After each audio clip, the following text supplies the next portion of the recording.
ચાલો મિત્રો, રામ રામ, જય શ્રી કૃષ્ણ। આજે અમારે આંગણે અમારા ભત્રીજા બાબુભાઈના દીકરાનો શુભ પ્રસંગ શ્રીમંતનો છે।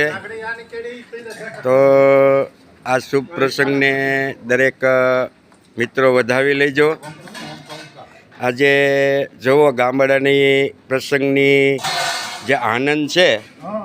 આજે જો રવૈયા લાડવા બને છે અને સરસ મજાના ફળીની માલપા આ સમિયાનું ગોઠવું છે। જુઓ તમે આ ગામડાની મોજ છે।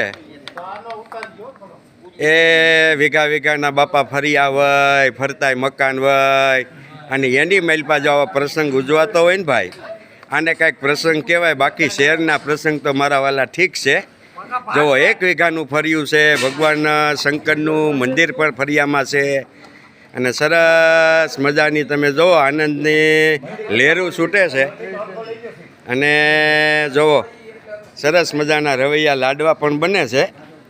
આ પ્રસંગ અમે રોંઢા લગી માણશું ને આનંદ કરશું। આ ગામડાની મોજ છે બાપ, ગામડું એ ગામડું હો અને શહેર એ શહેર। એ ગામડાનો મારા વાલા પ્રસંગ હોય ને એ કંઈક પ્રસંગ ઓપે। એ શહેરમાં તો 10 વાગે ભેગા થાય, 11 વાગે ખાઈ જાય, ખાઈ લે અને 12 વાગે ઘર ભેતા થાય। ત્યાં પ્રસંગ ન હોય એવું લાગે, બાકી મોજ તો બાપા ગામડાની છે। હાલો મિત્રો, જય ગુરુદેવ, જય શ્રી કૃષ્ણ, મળી આવતા વિડીયોમાં।